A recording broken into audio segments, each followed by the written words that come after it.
നമസ്കാരം.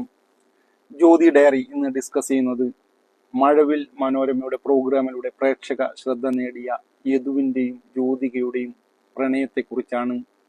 എപ്പോഴാണ് പ്രണയം മനോഹരമായി തീരുന്നത്?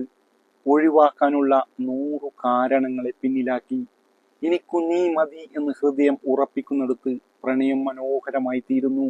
ഇത്തരത്തിൽ പ്രണയക്കൂട്ടിൽ 2 ഹൃദയങ്ങൾ ചേർത്ത് വെച്ച് ജീവിതത്തിന് നിറം പകരുകയാണ് ജ്യോതികയും യദുവും.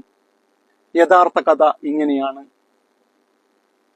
ഒരു +2 കാലത്ത് +1 പഠിക്കുന്ന ജ്യോതികയും +2 പഠിക്കുന്ന യദുവും തമ്മിൽ കണ്ടുമുട്ടുകയും അവർക്കിടയിൽ ഒരു പ്രണയത്തിന്റെ പൂമുട്ടുകൾ വിടരുകയും ചെയ്യുന്നു. എല്ലാവരെയും പോലെ കലഹിച്ചും സ്നേഹിച്ചും അവരുടെ പ്രണയം അവർ വിജയകരമായി മുന്നോട്ട് കൊണ്ടുപോകുന്നു. ഒരു ദിവസം ജ്യോതിക തന്റെ വീട്ടിലിരുന്ന് തന്റെ ഭാവി പ്രണയ സ്വപ്നങ്ങൾ നെയ്തുകൊണ്ടിരിക്കെ പെട്ടെന്ന് ജ്യോതികക്ക് ഒരു കോൾ വരുന്നു. ഒരു ബൈക്ക് ആക്സിഡന്റിൽപ്പെട്ട് യദു ഹോസ്പിറ്റലിൽ അഡ്മിറ്റ് ചെയ്യപ്പെട്ടിരിക്കുന്നു എന്നായിരുന്നു ആ കോൾ. പെട്ടെന്ന് തന്നെ ജ്യോതിക അങ്ങോട്ട് പാഞ്ഞെത്തി. 14 ദിവസത്തെ ICU വാസത്തിനു ശേഷം ഡോക്ടർമാർ വിധി എഴുതി. യദുവിന് സുഷുമ്നാ നാഡിക്ക് പരിക്കേറ്റതിനാൽ നെഞ്ചിനു താഴെ ചലനശേഷി നഷ്ടപ്പെടുമെന്നായിരുന്നു ഡോക്ടർമാരുടെ സ്ഥിരീകരണം.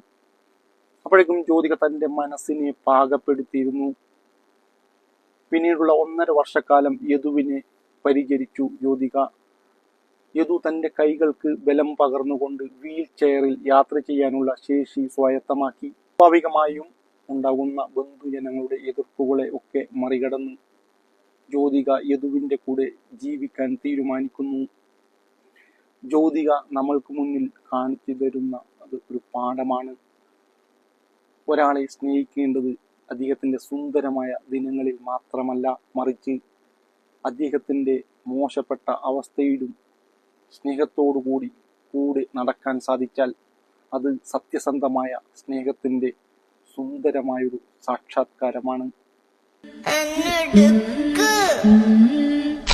പാവാടത്തുമ്പാൽ കുഞ്ഞിക്കൊലുസാൻ നീ തൊട്ടാൽ വാടാത്ത തൊട്ടാൽ വാടി ആട്ടിൻ നെഞ്ചിൽ മുത്തുന്ന പൊന്മാൻ